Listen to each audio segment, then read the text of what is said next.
It's a V-strum. I can tell by the ugly ass beak on it.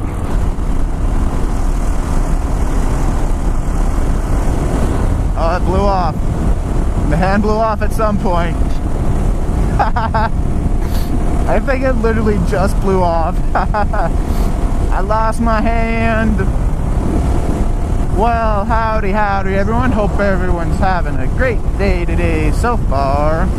I am following a school bus. Yay, school bus! I think today I might talk about why I decided to start motovlogging. So I guess how I kind of started into trying to do the whole motovlogging thing was, well, it all started, let me take you to the beginning, way back in the day, i.e. beginning of this summer, or I should say, well, basically, I guess it starts a year ago. Yeah, it starts a year ago. Last year, around this time of fall, I was helping a farmer that I knew do some combining and harvesting and whatever else, because at the time I didn't have any work. Like, I was looking for a job, and so I had lots of spare time, I guess you could say. So I went out and helped him a fair bit with his harvest. Like, most of the harvest I was out there helping them, and then kind of wintertime rolled around, and then, you know, we got talking about, you know, what do I owe you, or, you know, what do you want to do for payments or whatever. And then I mentioned to him that I saw he had had that Silverwing. It was sitting in the back of one of his sheds, not being used for anything. And I said, well, instead of paying me, would you just, you know, put my hours and, you know, put it towards whatever you were trying to sell that bike for? And he said, yeah, sure, that works. So that's how I ended up getting the Silverwing, is I just worked hours helping a farmer farm. Now, once I started riding, you know, just like every new rider or anyone that, you know, starts riding, the first thing they do is go to YouTube. And as I was searching YouTube, I know that's how a lot of other people started their channels too, but, you know, they went to YouTube and searched how to ride a motorbike and, you know, this, that, and the other thing, and then you end up running into other motovloggers like Jake the Garden Snake, Do It With Dan. Those are the two biggest ones I ended up watching a lot of, and like, that seems like a cool idea. You know, throw a camera on your helmet and talk to yourself while you're riding around. So at the time I didn't have my license yet. I still had my learners or whatever, so I was still just, you know, running around, you know, riding with my brother and my dad, get experience so I could go take my road test. The whole time I was doing this, I kept researching more stuff about riding bikes and, you know, what you need to do motovlogging and all the camera setup and stuff. And then I think it was July, you know, I felt I had enough experience riding that I went and did my road test for my bike license. Got my class 6 about middle of July, I think it was. And from there I could ride by myself without, you know, my brother and my dad. So once I could do that, I kind of went and splurged and bought the GoPro and a couple mic adapters and a microphone, and I figured I'd try doing some moto vlogs. And it wasn't like, and now that I've been doing the motovlogging more, I realized that, you know, I kind of wanted to do it just for something to do when I'm riding, but it's also a great reason to, you know, go out and go for a ride. It's like, you know, I'm not doing anything today, what should I do? And then it just kind of comes across of, well, I can hop on the motorbike and try to record a video.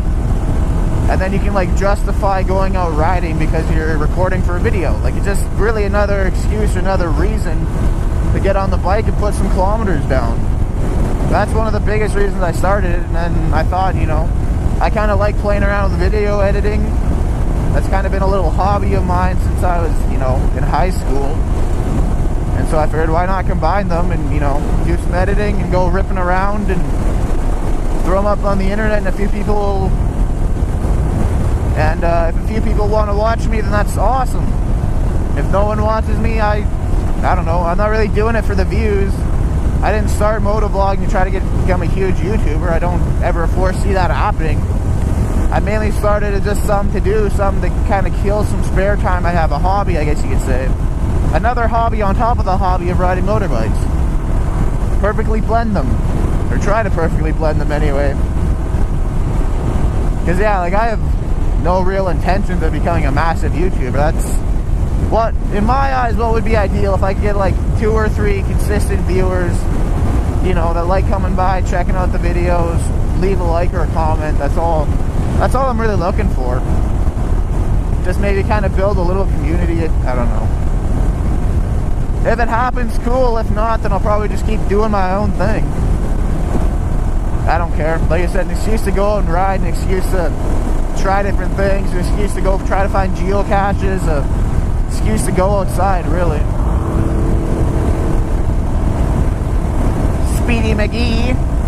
Like, it makes riding out by yourself like this way more interesting because you're like focused on a conversation, even though it's just yourself. Like, a lot of people find it weird that you just ride around on a motorbike talking to yourself, but to be honest, I spend a lot of time talking to myself.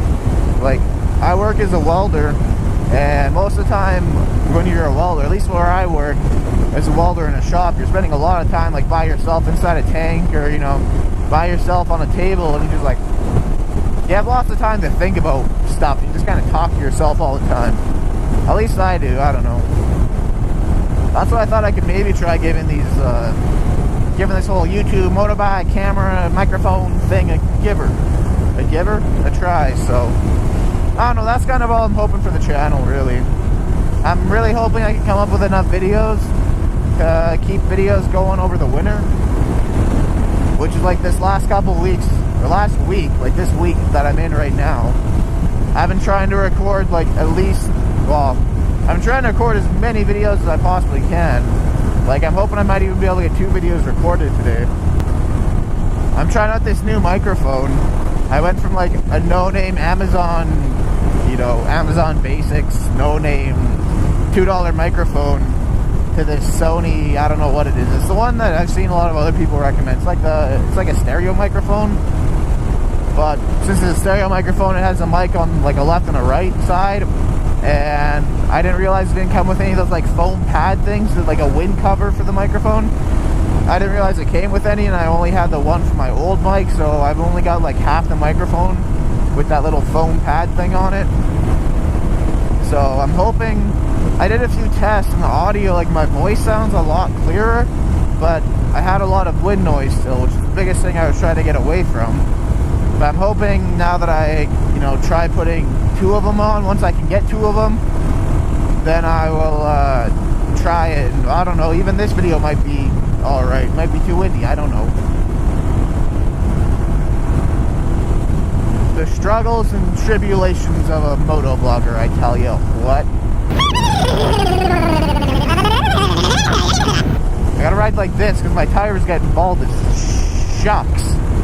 Yeah, it's getting bald as shucks. My back tire, I'm hoping I can get this like the next week or 2 of riding out of it. And then it's definitely going to need a new tire before I start next season. So that's probably going to be a winter job. Just put a tire on the bike. Well, I don't think I will, but I'll probably buy the tire and get someone to put it on. But if you ride like this, you're riding more on the sides of your tires. Whereas if you're just going in a straight line, you only wear the center of your tire, which is where my tire is like almost worn down. So if I go like this, then I'll wear out the corners of the edges more and less on the middle. But it's a lot of extra work doing this. I think I might just go rip down the ditch a little bit. See what the ditch is all about.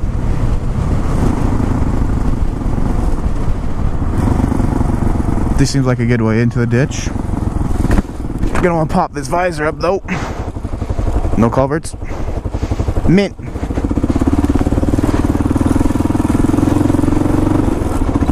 Cause fuck it, why not rip down the ditch, you know?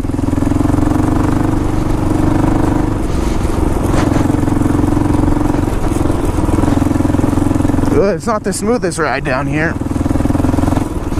Like I still have my turn signal on.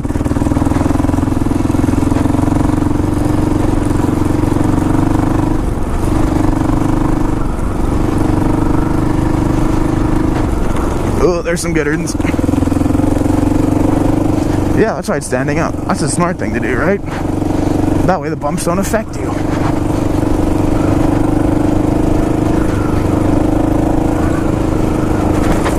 Ooh, there's some good ones.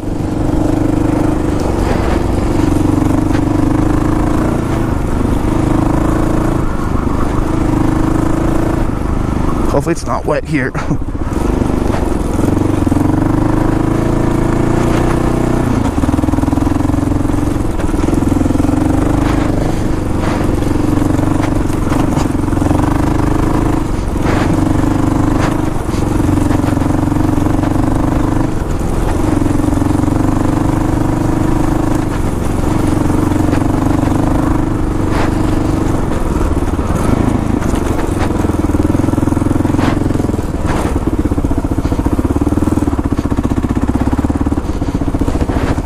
Let's go around the corner.